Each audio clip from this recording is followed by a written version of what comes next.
高島ファルコンズの千秋です。安藤です。今回はドミノピザが大量閉店している件と題して、宅配ピザ業界の低迷について語っていきたいんやけど、俺実は大学時代約3年半ぐらいピザ屋のバイトをしとったから、そうやったな。割と語れることが多いと思っとんだけど、はいはい。内容としては、オーストラリアのドミノピザエンタープライズが日本国内の店舗の2割にあたる172店舗を2025年内をめどに閉店すると発表した。で、新型コロナウイルスの中で宅配需要の高まりを受けて、積極的に出店しとったんやけど、需要増が一旦落ち着いて不採算店舗が増えたと。で、大量閉店によって収益性を改善する目的がある。で、日本の子会社でドミノピザを運営しているドミノピザジャパンが国内で940店舗を展開しとんだけど、このうちのフランチャイズ加盟店の58店舗と直営店114店舗を閉店すると。で、オーストラリアのドミノピザエンタープライズの声明の中では、閉店する店舗は新型コロナウイルスの中で売上高が急増した期間に開業したんやけど、コロナ後には需要の低下やコスト増に直面していると。で、ドミノピザは、コロナ禍で2020年から3年間で約400店舗を大量に出店して、一時期は全国に1000店舗あったみたいなんやけど、宅配ピザの利用は減少に転じとって、24年7月には80の不採算店舗を抱えとったと。で、閉店することにしたと。はいはい。それでも国内の、最大手なんやな、ドミノピザが。そうやな。店舗数でも、ドミノピザ、ピザーラ、ピザハットっていう順番で、ドミノピザが約1000店舗。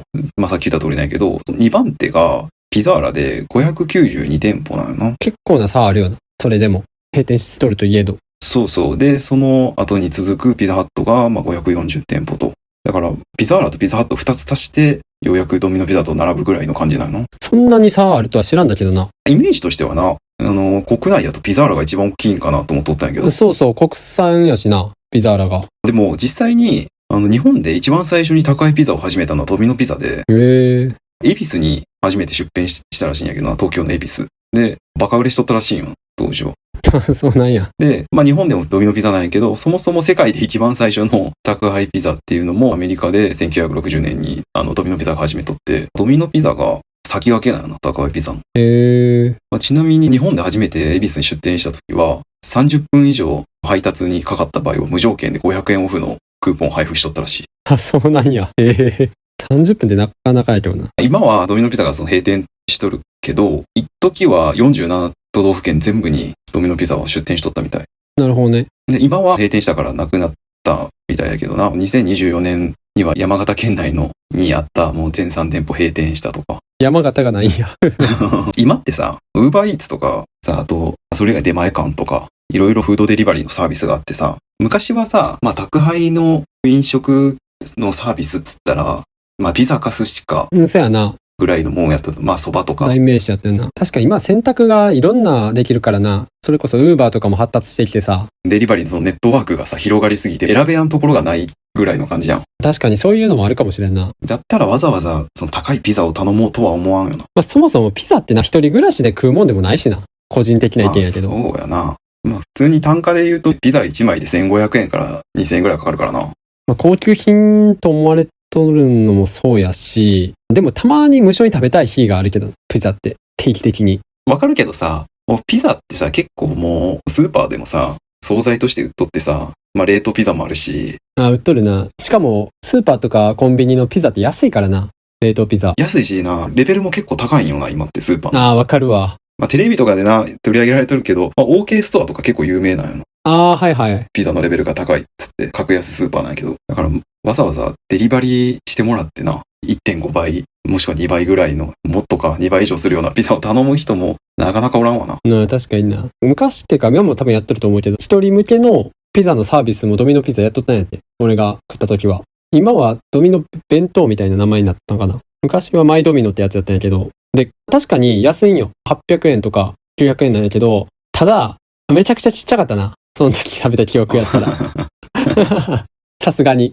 しかもさ、配達のさ、最低料金があるからさ、800円じゃ注文できやんかったりもするんよな。でもドミノピザは配達の最低料金ないみたいやけど、ピザーラとかピザハットやったらな、1200円、1300円以上じゃないと配達せんとかっていう縛りがあるから、なかなか一食でな、そんなに金かけやんな。ピザ業界に言えることなんやけどさ、あれってさ、クーポンありきの値段設定をしとるよな。あ定価で食うやつとかおらんくない？確かにクーポンが多いな。だって普通に定価やったら3000とか4000くらいするで。あれ、L サイズとかやったら。そうやな。2枚買ったら1枚半額とか1000円オフとかなっとるよな。そうそうそうそう。それが、俺できるんやったら、1枚の単価を下げてほしいわ。平気でさ、2枚買ったら1枚半額になりますよとかさ、ドミノピザやったら前無償で提供しますとか終わったけどさ、それがまかり通るんやと思うけどな。もともと値段が高いっていうのはあるな。ただ、確かに、バイトしとった時に、俺、発注とかしとったからさ、大体分かっとったんやけど、製造原価は、俺がバイトしとった時って10年くらい前やけど、その時も300円から400円ぐらいやったんよ。はいはい。そのピザを作るためのその材料費だけやとな。ただ、やっぱ配達ってすごいコストかかるからさ。確かにな、配達料とか人件費か、どっちかって言ったら。人件費やな。頼む側からしたら、燃料代とかしかあんま目がいかんかもしれないけど、高いピザのお店って、地域にもよるんやけど、だいたい片道10分圏内が配達のエリアになっとんのよ。あ、そうなんや。もうだいたい作るのに、早くて10分ぐらいかかるんよな。ピザって焼く時間が結構あるんよ。焼くのに、6、7分はかかるんよ。で、作る時間もかかるから、生地とか伸ばしたりしとんのよ、あれ手で。で、だから、それ以上遠いところやと、30分で届けるのが厳しくなってくるよな。だいたい人ってな、1時間とかかかるようやったらあんま注文せんからな。1時間後に来るのに、もうあんま頼まん。あと、ピザ冷めるしな。時間長いと。そうやな。一応ホームバッグで持ってくけどな。だから、片道10分ってことは往復20分やから、バイトの時給が、1200円やとしても、だいたい400円ぐらいかかるわけやん、それ人件費だけで。確かにな。バイト中は運転しとるわけやからな。それでだいたいもう800円ぐらいになるやろ。で、そこにバイクの燃料代とバイクの維持費と、店舗の販管費、光熱費とかって考えたら、そこまで1枚で利益をそんなないっていう。だから何枚も頼んでもらわんと採算は取れなくなってくるんだよな。てか、客層ちょっと悪ないピザ。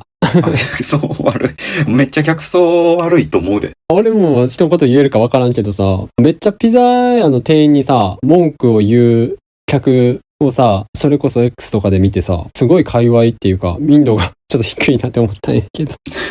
クレーマーが多いな、簡単に言ったら。実際やっぱ、あった。クレームの電話がかかってくることは多々あるな。やっぱそうなんや。ピザってさ、単価は高いけど、そのピザ自体がさ、そもそも体にいい食べ物じゃないから、ピザ食う人ってあんま金持ちはおらんよな、多分。なるほどね。健康にはあんま良くないしな。で、デリバリーっていうさ、システム上、やっぱ時間かかったりするやん。本来さ、30分で届けると思っとっても、実際にはもうちょっとかかったりもするわけよ。どうしてもそこはイレギュラーなことあるからな。雨が降っとったりとかね。だから、そういうのでさ、短気な客が結構クレームを入れてくる。基本注文したらすぐ食べたいからな。住所だけを頼りに行くからさ、迷ったりするんよな。田舎とかやとさ、結構同じ番地で家が何軒もあったりさ、同じ名字の家が何個も並んどるとかあるから、そういうので遅れたりとか、あとそもそも注文者側が住所間違えて記入しとって、それで遅れたのにめっちゃ切れてくるとかな。それはタチ悪いな。理不尽なんもあるよ、よく。と、嫌がらせに利用されたりもするな、ピザ屋って。よく見るわ。嫌がらせに。他人の家に注文するとかな。あれ、本当にあるんや。あるある。だから1回の注文で20枚とか注文入って、店長大喜びしとんねやけど、実際行ってみたらいたずらやって、金回収できやんだとか。そういう場合どうなる？いや、警察やな、そういう時は。タチ悪すぎるもんな。でもだからってお金返ってこやんな。店長、喜びやん。バイト自体はめっちゃ楽やったけどな。バイト自体は基本一人で配達しとるからさ、サボろうと思えばいくらでもサボれるしさ。なるほどね。本当やったらあかんけど、どっかで買い物してきたりとか、飯食ってくるやつとかさ、散髪して帰ってきたやつとか持ってる。それバレるやろ。1000円カットで。困れるやろ。髪の毛切ってきたみたいな。だから、で早いけど。出てった時と帰っていった時髪型違うみたいな。ともあったな。で、ピザやってクリスマスが一番混むから、その時は地獄やったな。クリスマスのニュース毎年見るわ。ドミノピザで。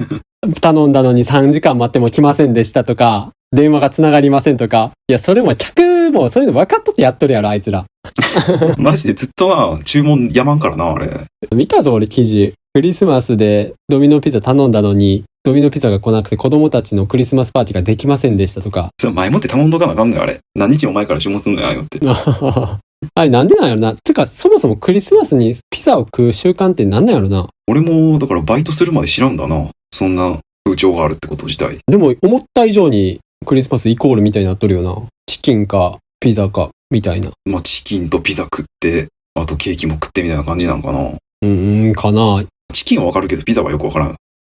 確かに。結局、大人数で食べるってな、選択肢としてやっぱまだ根強い人気があるんじゃない？そうやな、好きな人も多いしな、ピザ。まあ、子供も好きやしな。そうやな。実際俺も大人数でしかピザ食わんからな。あと意外とな、老人がな、ピザ食うんよな。あ、そうなんや。結構カロリー高いけどな。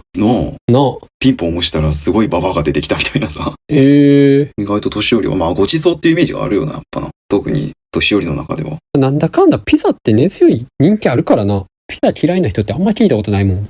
で、俺も好きやし、ピザ。逆にアメリカとかやと、貧困層の食べ物らしいけどな、ピザ。あ、そうなんや。金ない人がピザばっか食っとるから肥満になる、アメリカは。カロリー高くて腹たまるんじゃないか。とはいえだから、基本的にクリスマスとか繁忙期以外やったらめっちゃ楽なバイトやから、バイクの免許あれならおすすめやな、あのバイトは。三輪のバイクの運転とか楽しいしな。でもバイクってさ、こけたりしてさ、集金とかこぼしたりしたらまずくない？金を別にこぼしたりはせんけど、ピザがな、崩れるような、こけたらな、完全に。そしたらから戻らなあかん、店に。もう作り直しのレベルなんや。基本な、崩れてなければいいかもしれんけどな。でも、とか潰れとったら気にする人は気にするからな。客側からしたらあれはクレーム入れれば交換してくれるから言った方がいいと思う。なるほど。デリバリー、その配達しとる人はそのままいけるかなと思ってワンチャン届けたりはしとるけど。でもさすがに見る人は見るやろな。結構デリバリーのさ、仕事ってさ、まあトラックと運転手とかタクシードライバーとかもそうやけどな、バイト側も結構民度低いから。てかバイトテロ多いイメージやわ、ピザ屋。最近は見えんけどさ、当時のバカッターって呼ばれるような投稿がピザ屋多かった気がする。ピザ屋ばっかやったな。ピザ屋かコンビニかみたいな感じだったよな。だから客も客やけど、バイトもバイトなんよ。実際俺がそのバイトしちゃった時も、まあ大学生は普通やけど、フリーターとか社会人で兼業でやっとるみたいな人がヤンキーみたいなばっかやったよ。やっぱストレス溜まっとるか。普段のストレスが。そういう人が集まる場所っていうのは基本意識低いからさ、みんな。まあ、楽なバイトってことよ。まあ、そういう人種の人たちと関わるのが苦手じゃなければおすすめやわ。陽キャも多いんや、じゃあ。陽キャもおるな。陰キャもおるけど、俺は別にそういう柄の悪い人たちと関わるのって別に嫌いじゃないっていうか、そんな別に苦手じゃないからいけたけど、苦手な人にはちょっときついかもしれんな。ああいうバイトは。逆に今はさ、そういうコンプラとか厳しくなってさ、よりピザ屋の企業は徹底しとるんじゃない？バイトたちの育成っていうかさ。だから前に比べたらそんなピザ屋のバイトテロのなくなっとると思いたいけどな。バイクでデリバリーするっていうのはちょっと過酷なイメージがあるから、なかなかどうなの、人が集まらんっていうのもあるんじゃない？特に都会やとな。バイトって基本大学生がメインやと思うけど、免許持ってない人も多いやろうからな。あと普通に台風とかでも行かなあかんねやろ。そうやな、台風とかの方が注文増えるからな。それがきついと思うわ。確かに家から出れんってなったら逆に頼むもんな。えらい迷惑やけどな、バイトからしたらあれ。確かにな、こんな日にわざわざ。でも頼まれたら行かなあかんからな。電話とかでさ、台風なんで気をつけてきてくださいとか言ってくる人おんないけどさ、じゃあ頼むなよって思うよ。じゃあ頼む、そうなるわな。ひどいな、あれ。確かにな。ピザ屋のさ、バイクって屋根ついとるやん。はいはい。あれがな、すごい頼もしいな。あれがあるとないで全然違うからな。ちゃんとあれワイパーもついとるからな、あれ前に。そういう経験もできるっていう。とはいえ、だから、ドミノピザとかは、まあ、コロナ禍で店舗増やしすぎたんよな。そうやな。結局多分、増やした分が、今回倒産したみたいな感じやから、だから、これで売り上げがガクって減っとるとかじゃ全然ないみたいやしな。そうやな、その増やした店舗で、そんだけな、設備投資した分の利益で、利益回収できとんのやったら別にな、痛くはないやろ。そう。コロナ禍の需要が、まあコロナも収まって、前に比べたら需要がなくなったってことやから。でも、フードデリバリー多様化しとるから。確かにそういう面では、ドミノピザ一択っていうにはならんわな。全然俺もピザーラとか食うしな。ドミノピザじゃなくて。もうピザ業界って、ドミノピザとピザーラとピザハットで、もう河川状態やからさ。いや、三重におった時はオーキーズピザやったけどな。まあ、そうだな。東海地方にしかないっていうの聞いてちょっとショックやったわ。あんな CM とかもやってたのに。確かに、青キーズピザしか知らんだからな、当時は。そう。あと、ピザ業界は、メニューが新しくなるけど、復刻もしてほしいわ。ドミノピザやったら特に昔あったメニューが次食おうと思ったらないとか、結構ザラにあるからさ。レギュラーメニューは当然ずっとあるんやけど、なかなか季節限定のやつが復活するってことはあんまないよな。めっちゃ需要あると思うんやけどな。ピザ屋は店舗減ってくやろうな。宅配にピザ一強ってわけでもないからな。だったらもう自分で動いてでもな、もうスーパーとかコンビニ行くわっていう感じやろ。もう物価も上がっとるし。確かに。もう別に取りに行きゃいい話やしな。取りに行ったら安くなったりするし。それはそうやね。そんな感じで今日はドミノピザが大量閉店している件について取り上げました。ありがとうございます。このチャンネルではこんな感じで普段気になった出来事やニュースを雑談形式で配信しています。どのチャンネルかわからなく前にチャンネル登録とまた高評価の方お願いします。あと個人的に蒸されたいっていうブログを運営してて週に1回更新してるので読んでくれたら嬉しいです。